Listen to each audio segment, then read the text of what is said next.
Welcome to Everything Comes Together. My name is Srinag. I'm an architectural photographer based in Chennai, India. My guest today is wildlife filmmaker and photographer Joseph Raja. On Everything Comes Together, I'll be speaking with people in the broader photography, architecture, and design communities.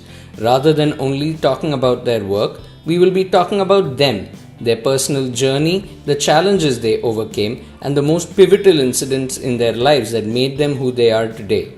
So now, let's get to it. While the rest of us work in highly controlled environments, a wildlife photographer or filmmaker's world is shrouded in uncertainty. Joe sheds light on what life is like in a forest, what it takes to build a career in wildlife, and opens up about working on award-winning documentary films. How I got interested in wildlife filmmaking is, I think it started back in school.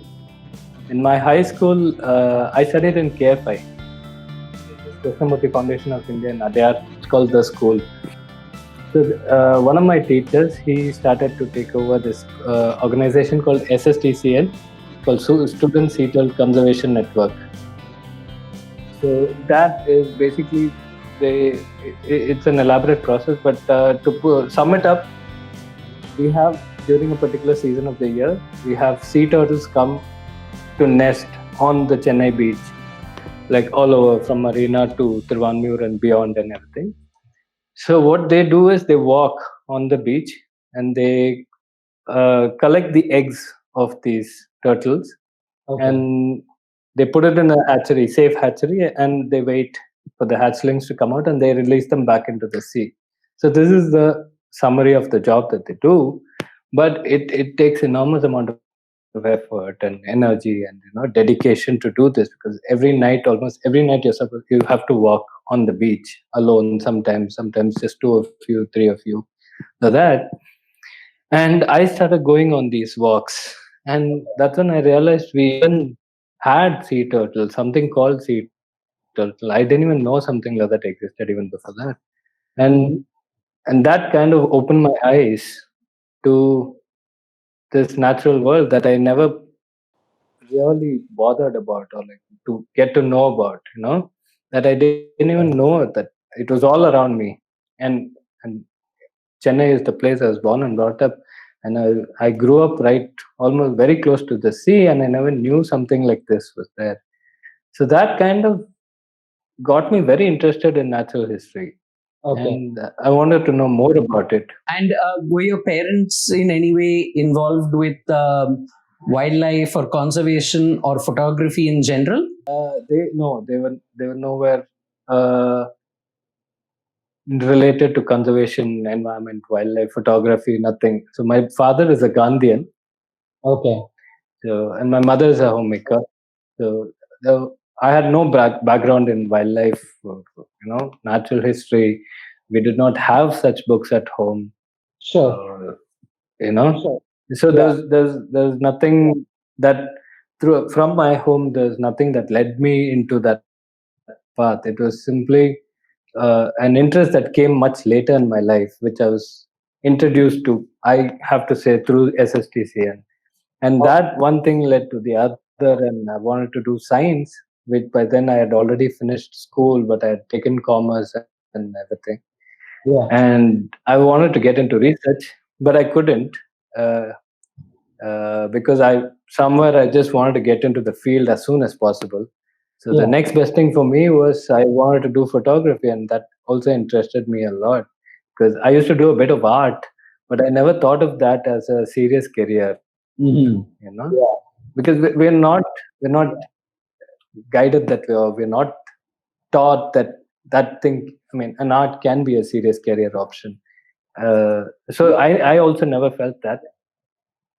And the next best thing for me to be in the field was photography, wildlife photography, and I wanted to just be in the forest. And at the right time, we had the television boom, and we suddenly got National Geographic, Discovery, and all right, in our living room, and that was very interesting. So I started watching. And I was like, I started to imagine being in the forest doing photography, and it became a very romantic thing, What I would do there, I didn't know. But what I wanted to do in the forest, I knew. I wanted to walk around with a camera in my hand and take pictures and, like, get chased by some animals or like bitten by some insects and come back and tell stories. It was all very, yeah, romanticized. yeah. Very young man's dream. It was all, but yeah, as it turns out now, the reality is much better than that. So yeah, I like where I am right now. If you didn't have a background in wildlife or in photography in general, how did you actually find your way in? What was your next step after school? Yeah. See, the next step was to learn about photography, right? You need to know something so that you can approach somebody and say, listen, I want to do this, take me as an assistant. I can't, I mean, of course, I was a child back then, so I did try without learning anything. So I did go and say that, listen, I'm interested in wildlife, so take me into the field. So I did approach a couple of people back then, and they just looked at me up and down and said, go do, study a bit and come. So, but I didn't know what to study, where to go, nothing. You get what I mean? And like people around, friends and family, and like other people who knew a bit, they all said, this is not even a career, man. This is a rich man's profession. This is or like it's supposed to be a hobby. You can't do it as a career option, or you can't do it full time. So you make money somewhere, then you buy your equipment, then you go into the field for like the weekend, click some pictures, come back, and then put up an exhibition or something, then sell it. It was somewhere, it all came back to money. It all revolved back to money, or either about making money or spending money. So, and as it happens, that my father never brought me up in a way where he said that you need to make money, or you need to do this to make money, that to make money. So I think, like, philosophically growing up, I was never inclined towards money. So it never struck me. I said, like, I think I'm going to give it a try no matter what. Even if I don't make money, what can go wrong? And I had age on my side. So, I wanted to take that risk and really see what it's all about. If people are scaring me, I wanted to see that first. You know what I mean? I totally understand. So yeah, I did go, and I wanted to study. So I actually did Viscom at Loyola. Visual communication, And visual communication at Loyola. That was where we met too. It was nice. It was a nice place to see so many people interested in just probably something to do with art. Be it copywriting, be it photography, direction. It was, most of the people I met were not talking about money for a change. Yeah, because I think most of the people who about were studying there didn't really have a ton of money. Yeah, that's true. So, but yeah, I was in hope that I would come 3 years after the course. I'd step out and somebody would give me a camera and I'd go right into the forest. Then, of course, that didn't happen. I stepped out in the real world, and then I realized there is so much more to learn. There's just tons and tons to learn, and this was just like probably like half a step in the entire staircase. So I came out, and luckily for the internship, I was bent upon doing something to do with wildlife photography, filmmaking, something like that. Yeah. So luckily, I did find this person called Saravana Kumar. He's a Chennai-based wildlife filmmaker now. Back then, when I joined him as an intern, he was doing photography. He was already an established wildlife photographer. And luckily, he took me in, and I had no idea what they were doing, how they were doing anything like about photography, because it was all new to me.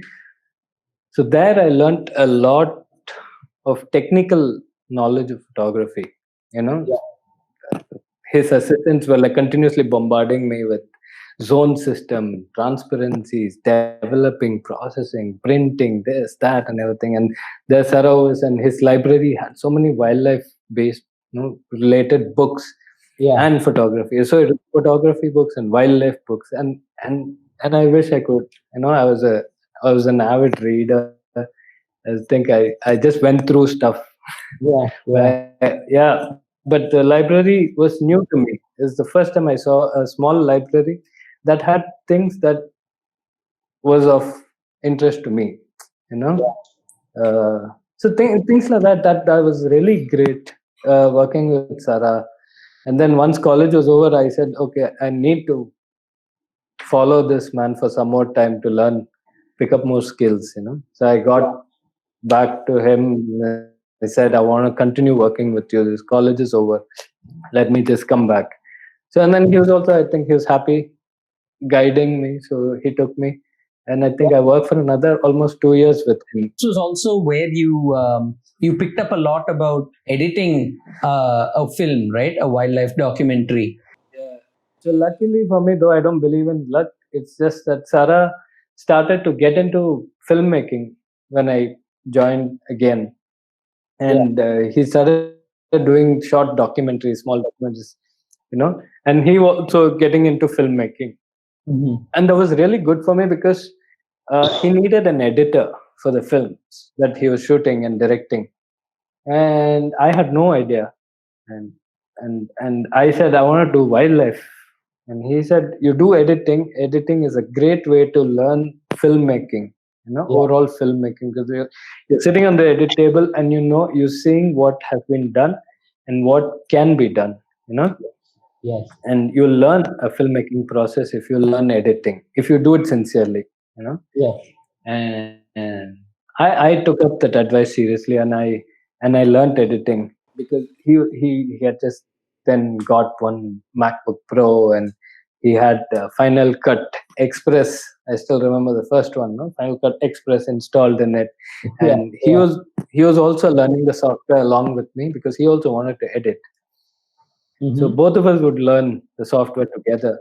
And I was also editing it for him. I would do basic cuts and then he would fine tune it a bit. So I was like learning and watching and learning what he was doing at the same time learning. And we were exchanging a lot of notes and this and that about the technical part of editing, and a little bit about filmmaking. And I would assist him on the shoots that he goes. So I was learning a lot more on the job, and that was very good. So after the 2 years I got a lot of confidence that I can also do these small films, and I can, as a one-man team, I can do it and I finish it and I can make some money out of it also.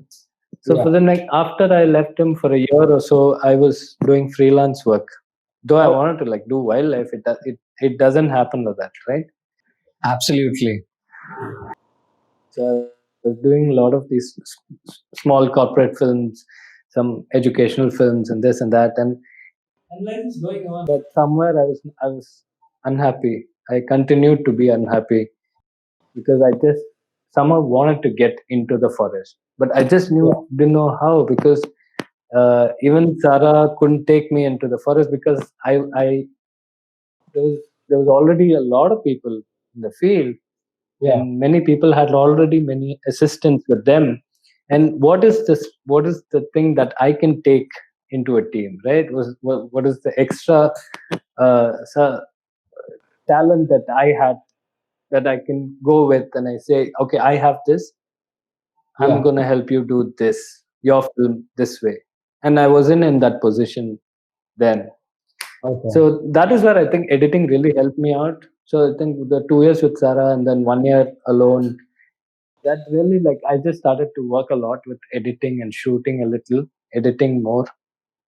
And again, luck, though I don't believe in it, the uh, these people called Kripakar and Senani, I got in touch with them. So at this point, Joe, I think you got a big break that really took your career to the next level. Yeah, in 2008, these people from Mysore, they're Mysore-based wildlife filmmakers, senior wildlife filmmakers. They're called Kripakar and Senani. They were making this docu-series on Indian wild dogs for the Animal Planet. Yes, I remember. Yes. So it was a mammoth project, okay, and it was on the wild dogs. And I happened to luckily contact them almost at the right time, and I was planning to go abroad and study because I was getting frustrated staying in Chennai and doing all these small shoots and everything. I wanted to like upgrade my skill level, so I thought, okay, might as well go and study. Mm-hmm. And I was finding it a bit difficult to go there, or like, I was trying to find the best school.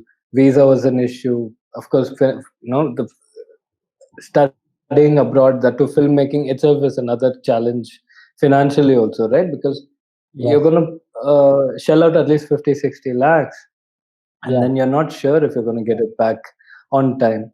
So all these things were going on in my head, and luckily we got in touch, and I told them this is what I'm planning to do, Mm-hmm. and they were like, listen, if you know editing, which I did, and they did know I knew editing, they were like, why don't you come over and start putting the film together for us, because we're still shooting, we have a lot of footage, we want somebody to do this basic cut, so Mm-hmm. just start editing, put the film together, and at the end of when we reach the end, we will get a pro editor, a person who's a pro at wildlife film editing, and ask him to put the film together. So it just works good for all of us. Yeah. We also know what we're doing, and you also get to do some wildlife bit. And Yeah. I was like, oh my god, this is such a great opportunity, and I was like really thrilled. So I went immediately, packed my bags, and went off. Got the hard disk. I did my research on the technical part of all this thing, because they were shooting in full HD, and full HD was such a big thing back then in 2008 9. Yeah. Now HD is like a joke.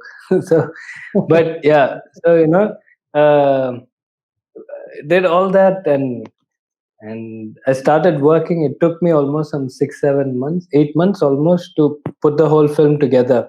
Yeah. And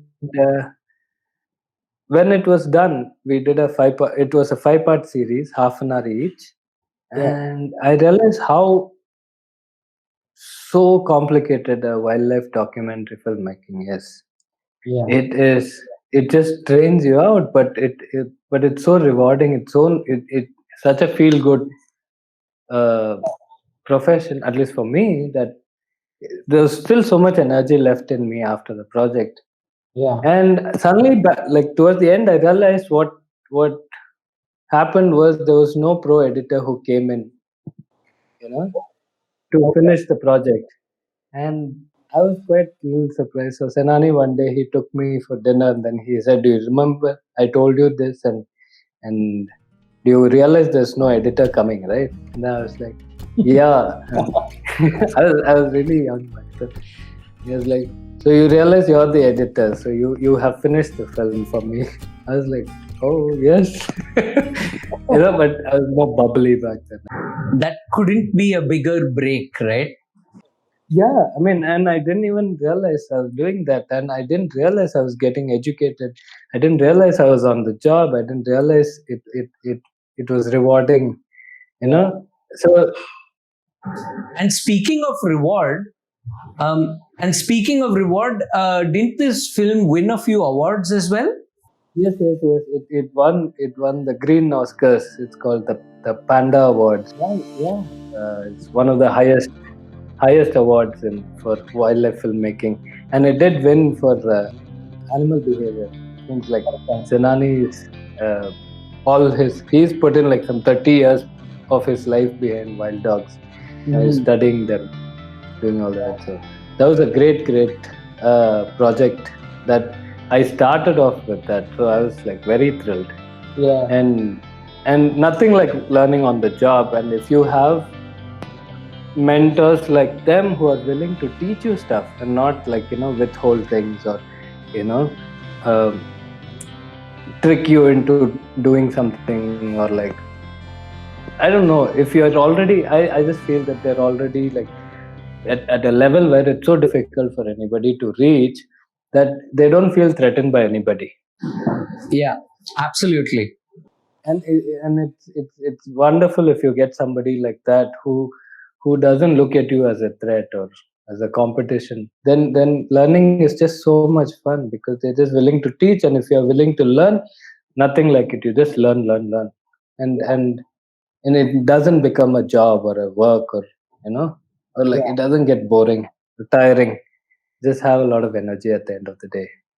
Yeah, and I assume since you were working with them, they would have had good equipment to work with, and you would have learned how to use the proper equipment to do the job. As you said, at that time, Full HD was the standard, and you were working at that standard. Yeah, international standard. There is a basic standard internationally that you have to meet no matter what. You can have, uh, a handycam or whatever that you think you can do better, but there are these technical standards that you have to meet if you want to do international films. So yeah, for luckily for me, I just don't believe in luck, but I'm just using that word a lot. But I'm not a very technical person at all. I don't like gadgets. I don't like getting all the new tech and experimenting with that. I'm not saying that I'm not open to experimenting. It's just that I'm not driven by gadgets. Rather, I'm a person who gets driven by the story, or more than anything, the story drives me. And if the story really requires that, then yeah, I might look into that gadget. So even Senani and Kripa, we matched that way because Senani and Kripa are also strong believers in the same philosophy. In fact, I got stronger in that philosophy because of them. Anybody can handle a camera, but to tell a story, you need to be really, really creative in other ways. So once you are good at that, then these are a set of skills that you can pick up. I'm not uh, uh, demeaning them or keeping them low, but I just feel that they are not beyond your reach. If you really put your mind to it, then you can get technically really strong in no time. But I think storytelling is something that you just have to break your back over. It's very difficult, and you sometimes you just feel you either have it or you don't. It can be depressing sometimes, but it just takes a lot of your time to get very good at storytelling. You can be a really bad storyteller verbally, but you can be an amazing writer. Whatever works, but story, you just have to have a really strong story. So that way, me and Sanani and Kripa really we gelled a lot. Because we didn't believe that. So even I learned everything that Sanani and Kripa, however they did wildlife filming in the forest. I went along and I took the same path. And it was very. I feel it's a very great path because there are few things for your mind to get disturbed with. You have one camera, you have one lens, you have one tripod, you have one microphone, which these four things can't disturb you. You see something, you only think about how to shoot that.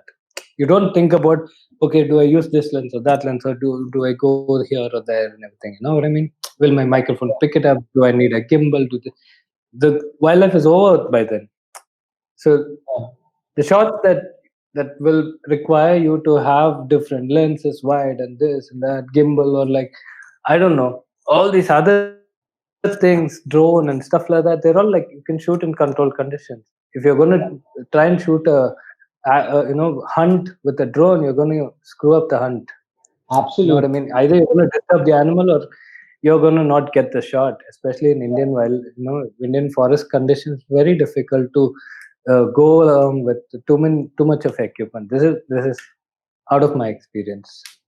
And, So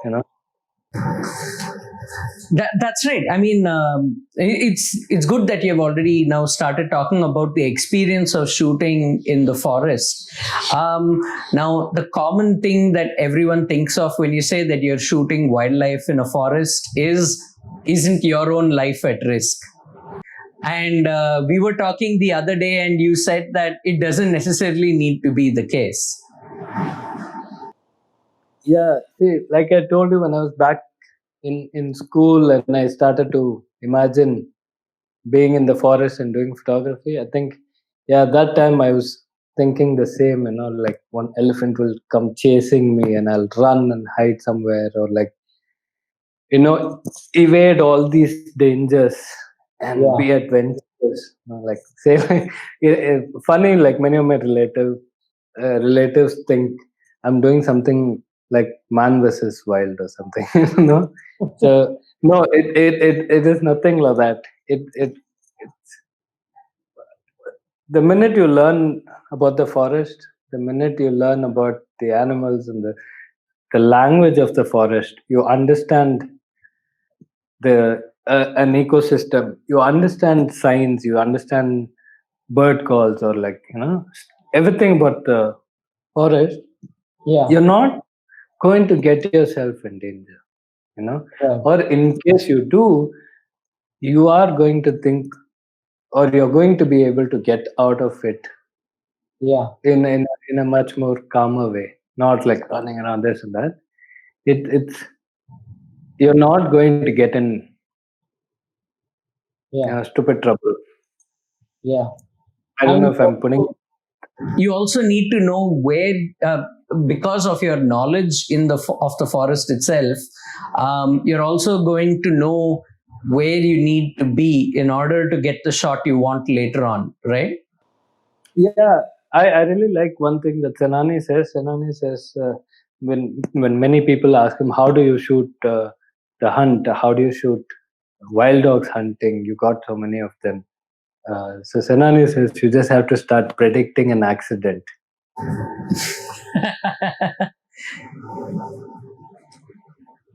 But Yeah. he says it's not impossible either, because he says that he's been behind them for so long that he knows them individually, and then he knows how this individual behave in one situation, and Yeah. so the level of expertise that you have to reach, Yeah. when you do that, you can really predict an accident. For me will not be for an accident for Senani. For him it'll be very logical. I'll be like, how the hell did that happen? And he'll be like, oh, because this dog did this, and the cheetal were there, and the wind was in this direction, and the calls came from there, so Wow. it had to happen here. So Yeah. for me, it'll look like an accident. For you, it'll look like an accident. For him, it'll be extremely logical. Sounds almost like a forensic analysis. Exactly. Only before it happens. So, could you just talk a little bit about what's the process you need to go through even before you start a shoot? First, you need to see if it's viable. If you can even do the film, Okay. uh, like the films like we did Wolf after the pack. I worked with Kripakar and Senani on the Wolf. Yeah. In the Deccan Plateau, in the Raichur district, Okay. North Karnataka. So there, the condition, the climate, everything is very different. It's very different to Bandipur. Bandipur is dry deciduous forest. That is open grassland, dry, arid, semi-arid grassland it is, and which is all like human habitat now.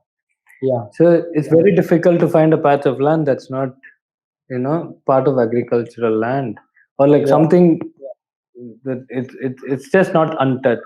Everything is, you can see something or the other there, be it electric poles or like some mobile towers or something that will be there all the place. Yeah. And there wolves were, a bit of wildlife is still hanging on.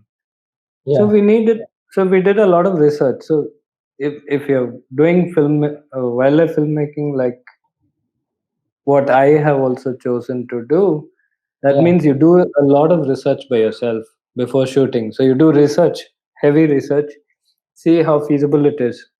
Yeah. Then you come up with a rough story, right? That this is what my film I'm going to focus on.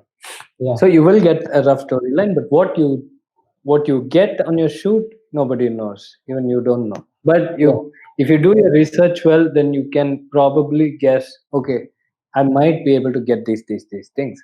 So, and you have to have a lot of plan B, plan C, plan D, saying that if you get this, then we'll do this. If you get that, then we have to change the story a little this way, that way. Once, let's say you've already planned out, you've already researched what you need to research about the animals, about the forest. How do you actually go about doing the shoot? Do you stay in the forest? Do you stay nearby? What sort of permissions do you need to take in order to actually do a proper shoot? Yeah, shooting wildlife in protected areas is very tricky. Okay. In India, you need to get a series of permission letters and this and that, which which is quite tricky. Meaning, like they won't give permission to everyone. It's just that you have to be a very reliable person, and even if you do, then it gets very expensive to shoot because Yeah. it's all governed by the central government, right? So Yeah. it's a tedious process, but the fun thing is in India we have a lot of wildlife around us, Yeah. just which are not bound inside the national park. So yeah, if you really want to tell an intriguing story, you can. You can. You just have to find your subject. You just have to find what is interesting about it, what interests you, and tell the story. Yeah. So the entire wolf film is outside national park. It's all in human habitat. So we Okay. didn't. Yeah. So we did take permission because we're doing a serious film. We took the permission from the forest department, but it is outside the national park. It's in villages and between agricultural fields and yeah. I have watched the film and I cannot tell that it's in purely human habitat area. It just doesn't come through at all. Yeah. So where do you actually stay when you need to film this? I mean, I know that you can't really talk too much about exact locations, but what sort of places do you stay at? Logistically speaking, is where my question is coming from. Yeah, see, like say, for example, Bandipur, you have permission to go into the forest in the morning at 6. So 6 o'clock you can enter the forest. So which means you don't want to waste any time. So it's better you find a place right outside the national park. So you can rent out stuff in the nearby villages and things like that. So instead of traveling every day, though like Mysore from Bandipur is just 60-80 kilometers, you can't do that on an everyday basis. So you have to like start living in another place that is extremely close to Yeah. the forest. And wolf, we were camping in the open. That was Oh wow. great fun. Yeah, it was great fun. We just had we had tents. And how many of you were on the crew for Wolf? The crew was we were about 10 of us, I think. Okay. And yeah, it was about 10 of us, I think. And all these local shikaris were our guides. It was great fun with them because they knew nothing but Kannada and I knew nothing but English and Tamil at that time. So I had to learn Kannada, because I had to converse with them. And by the end of that project, I was talking proper North Karnataka Kannada. And I was like very proud because many people didn't realize I was not a Kannadiga. Yeah. So, Yeah. yeah, apart from that, it was great fun because we were just camping in the open because that's how they all kind of live. And we were following the nomadic tribe. For thousands of years they've been like nomads. They've been roaming the south central plains of Yeah. India. and we were trying to follow them. We were trying to film them at the same time. We were trying to film the wolves, Yeah. and so we had to be mobile also. And so it took us a long time for us to like zero down on one location where we said, okay, fine, we can find wolves here more regularly than other places. And so and during the daytime we'd just be walking in that like super hot uh places. Like the heat was unbearable, but we would just be walking, searching for the wolves. If somebody spotted them, we'd spot them like kilometers away. Yeah. It's really difficult to shoot in the beginning, and in the night you just come and crash. And the desert weather is, I mean, that condition is just so nice. Like during the day it'll be super hot, and in the night it'll be super cold. The temperature just drop like that. We'll all be like sleeping like that in the open. In the morning you'll get up and you'll see paw marks all around your. Oh, wow. Yeah, and like for the longest time we were refusing to believe, like at least a week or so we were like, these have no, this has to be a dog's, can't be. Because they were big, uh they weren't foxes or jackals, which were also there. Yeah. And this was too big to be a fox or a jackal, and there's a similar size of a dog, but there were no dogs around. And then, like later, we realized they were actually wolves because we put up camera traps and everything because we were getting really curious. And these wolves were evading us all during the day, and then in the night, they were just coming around and checking us out. What are these guys up to? Who are these guys? Why are they in the middle of nowhere? Do they have anything to eat? Because we were carrying some food, like we had to carry some ration, right? So they were very curious about all that. Yeah, good fun. So yeah, Yeah. accommodation. Yeah. Yeah, the accommodation where you're surrounded by wolves. Yeah, good fun, great fun. So, So on the wolves documentary, it was a crew of 10, which is a fairly sizable crew. But I assume that you have also shot some films where you were the entire team almost. So I was kind of getting closer to my dream, which is doing camera work yeah. and being in the field. So I started off as photographer, then slowly became editor, and then edited for a proper wildlife documentary. Then Senani and Kripa understood that I want to be in the field. Yeah. So when we did Wolf, I got a lot of opportunity to shoot Yeah. for the film, and that was really thrilling. I was really living my life there. Okay, so and Senani is the primary cameraman, and any opportunity I got, I would grab the camera and go and shoot something. Yeah. And so once that project was over, they realized that I needed some amount of real training, in the field. So we got this offer to do short documentaries, small documentaries for the forest department, Mm-hmm. in order to talk about what an ecosystem is, or what is a forest. And this was supposed to be for the forest department, which ultimately would go for school kids, and to get at least few of them interested in conservation, even filmmaking, anything to do with wildlife or the environment. So this was our hidden agenda, but the purpose of the project was to make short films to give to the forest department, which will ultimately go to students. Yeah. So that Senani and Kripa thought was a great opportunity for me to be in the forest completely by myself Yeah. and shoot, roam around where I wanted to without any agendas. And I mean, of course, the film was there at the back of the head, but without the burden of finishing a project or an assignment. Yeah. You get what I'm saying? So, like, Absolutely. just shoot for a story that you are going to say, and and there is no pressure. And that opportunity was awesome for me. And I lived there almost for 2 years in Bandipur, and it was great. I really learned about the forest there.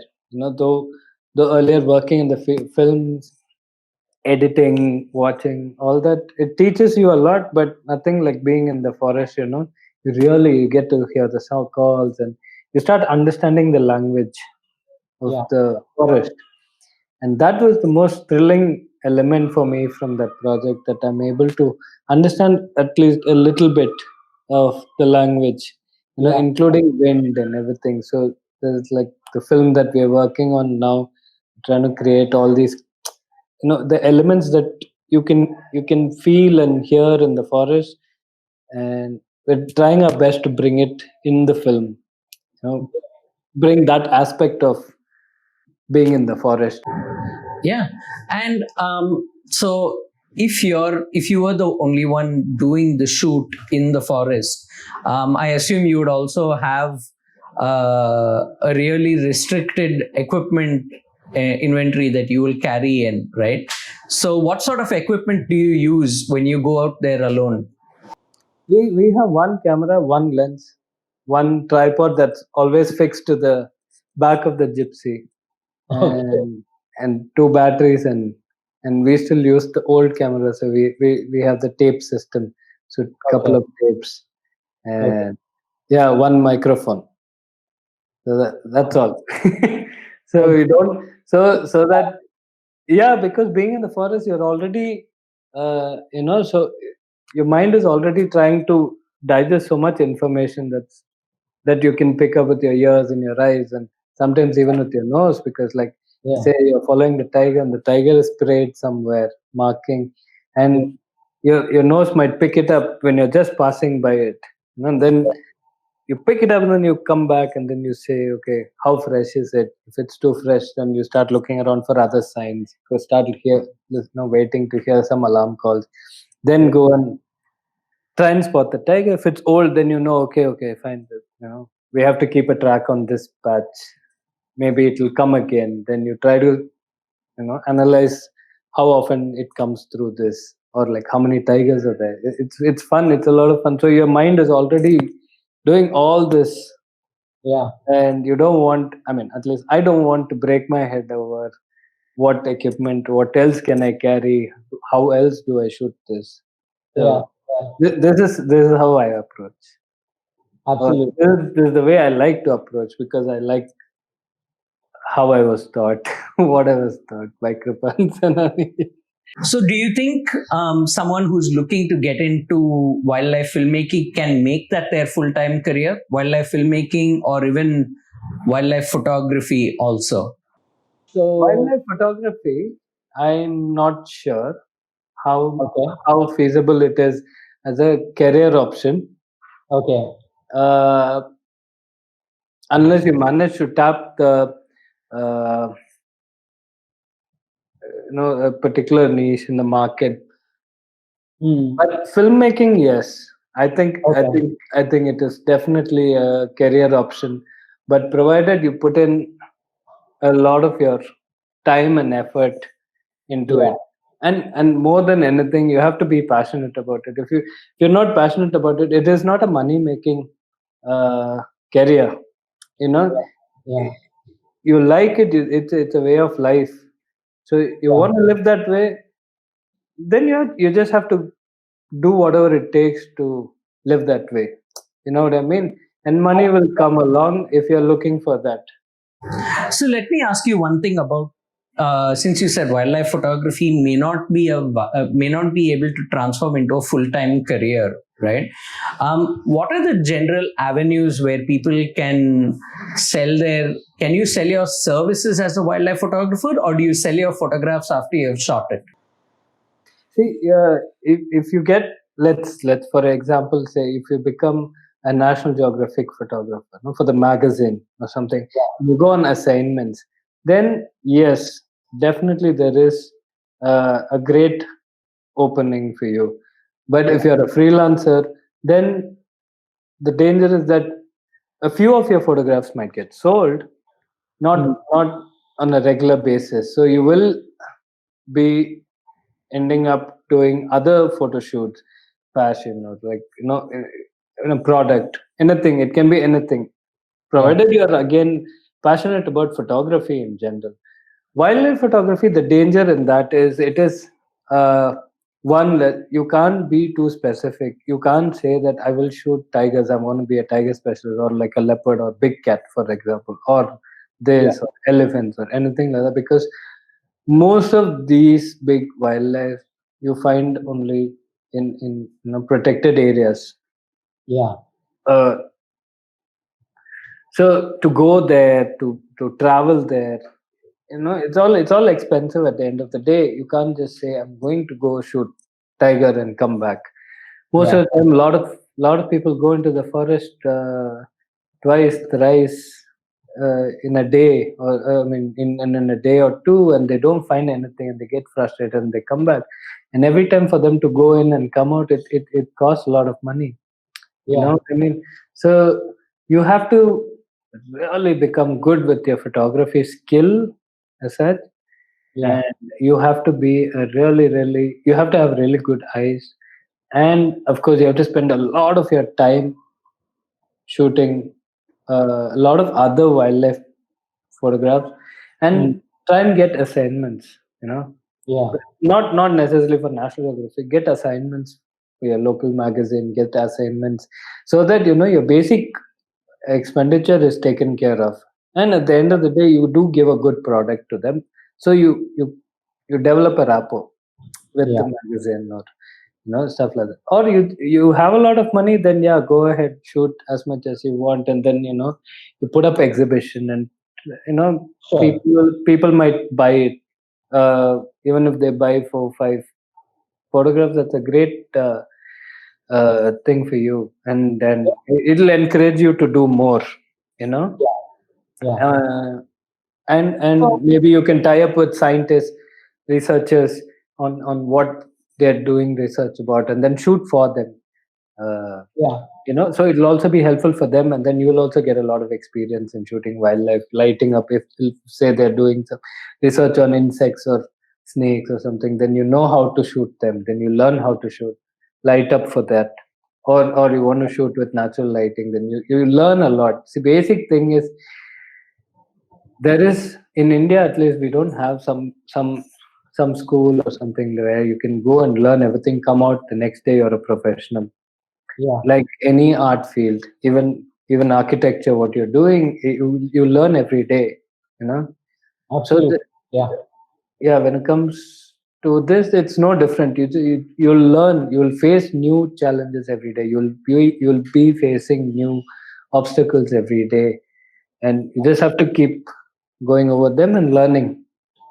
The more you learn, the better you are, and probably more questions you'll have, and the humble you'll become. So, Yeah. yeah.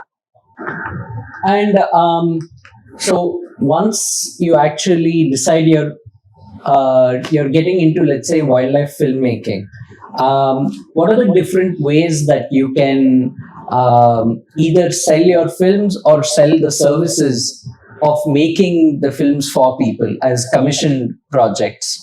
You need to have a very basic story, and then you go and pitch it Okay. to commissioners, and who will look at you and say, if you have good experience, then they might commission it. Otherwise, they might not. They will say you need a little more experience. Basically, they're putting in money, and they want to make sure that you can deliver the product. Sure. So for that, they want you to have a good profile. For you to have many films, or like one or two really big films in Yeah. your pocket, to gain their trust. For that, you need somebody like them to produce it, and for them to produce it, they need 2 3 films with you. You know what I mean? Got it. So the next best option is find your own way to produce the film, or Yeah. you can do half the film. You put in your heart and soul, and get like really really interesting footage. Yeah, that's another way to approach. You get like this. Just go out there, forget about money, forget about the project. Just put your heart and soul, get amazing footage, that nobody has ever seen, or like commissioners are really interested in, Okay. and use that footage and build your story around it, Okay. and get the commissioners interested in that. Or the third option is just you finish your film and then sell it to somebody. Yeah, so I feel the third option is to make your own film the way you want to tell the story, however you want it, with whatever shots you want, and then try and sell the film, which is high risk. If you're pumping in a lot of money from your pocket, there is a big chance that nobody might buy it, or you might be able to sell it. And that is essentially self-production, right? Self-production, yeah. Yeah. So now that we've talked about wildlife photography, wildlife filmmaking, you're also entering feature films, right? Yeah. So I find this a little amusing. You're a guy from Madras, and you grew up speaking Tamil and English, and now you're making your entry into Kannada films. Do you so you obviously, like you said, you picked up the language while you've been working in Karnataka, right? Do you feel your language skills are good enough while you work with people in Kannada all the time? Yeah, see, that's what picking up the local language is very important. Because the minute you speak the local language, they look at you differently. They treat you differently, and they're more welcoming. Of course, I mean, but unless you're like some, from you're a white and you just can't speak anything, and you look at everything and like, wow, what's that? Then they might find you amusing, but not for long. So yeah, it is definitely an advantage if you pick up the local language, and that has definitely helped me work in this Kannada feature film that we are working on. It's just that when I shifted to Karnataka, made a few friends who are in theater, and then they were also very interested. They were getting into feature films. They were all aspiring actors and directors, all. They were just full of energy, and we struck a chord, and we were like and I was talking to them about films, and they were talking back in film language, and we were just telling each other, we should get together, make a film. And then it just ended up that like few of us, some 3-4 of us, got together. We started making these short films just for experimental sake, just like understanding and for fun. We like every time I was in Mysore, we would make these short films for nothing, we would just take one handycam and go and chuma just shoot. And I was trying to teach them whatever I was learning, and they were also coming up with these stories, and me and Senani, all of us would sit and we would discuss even the stupidest of the stories. If one of us came up with, we would discuss that in great detail on like how it could be improved or how it could be treated. So it was really interesting because like we only spoke about films or wildlife or films or wildlife. So the days were packed and the learning was just going on. And then it turned out that one of the boy came up with one basic story idea, and then I really loved it. Senani loved it, and me, Senani, sat that boy down, and then three of us just wrote down the script. We wrote the story, and we said, here we can have a commercial song. Here we can have the interval block, and here there needs to be an up and down, and this and that, and this can be the climax and everything. And it was, me and Senani were thrilled because that was the first time I think we both were working on a feature film script, like a proper commercial film. Though they've done a lot of other documentaries and telefilms and everything, this is like a proper feature film. So they were involved with your feature film as well? Senani? Yeah. Yeah. Well, oh, okay. I didn't know that. Okay. Yeah. Okay. That's a great thing about him, because when it comes to learning, he'll never shy away from it, or like something new, he loves it. So three of us sat down and we wrote down the whole script, and I was like like I can't write Kannada, but I can't read and write Kannada, but I can speak and understand. So I was like dictating dialogues and all. I was like, one day I was laughing, and Senani was telling me, "Do you realize you're giving out dialogues for a Kannada feature film and you're a bloody Tamilian?" I was like, "Yeah, I mean, what does the world come to?" But no, it was great. It was great fun, and I was only supposed to do the camera work, Okay. and that was the deal. I said I want to do camera work for the film Yeah. because I was enjoying the process so much, and luckily they did not manage to find an editor. So they asked me if I can edit. I said, yeah, this is great, good fun. I don't mind editing. So I started editing it. Yeah. And as we started shooting, because I was part of the process, continuously part of the process, I started directing it also. And Okay. it was great fun. Like me and this other boy, we both were directing the film. Yeah. It took a lot of difficult calls. Yeah. It's we've been doing it for quite some time now, but I think it's a great film because I'm very curious to know what the audience reaction will be, or most importantly, what a critic's reaction is to this particular film, because it's not a regular Kannada film, and it's not an art film either. It's just a very low budget, feel good, happy go lucky film, which I never thought I was capable of doing, and and we've done it now. The film is in DI stage, so hopefully, with all this COVID thing, next year it might get released. You're a wildlife filmmaker. You have collaborated with other wildlife filmmakers, and now you guys are making a feature film. How different is your approach from working on a wildlife documentary to now working on a commercial feature film? It has to be different. It is very different because it's unlike wildlife. This is controlled condition. You can cut and retake. All that was interesting in the beginning, So it is very different, but I think many people found my approach to filming this different. For me, it was like I was very comfortable. I'm very comfortable with tele lenses.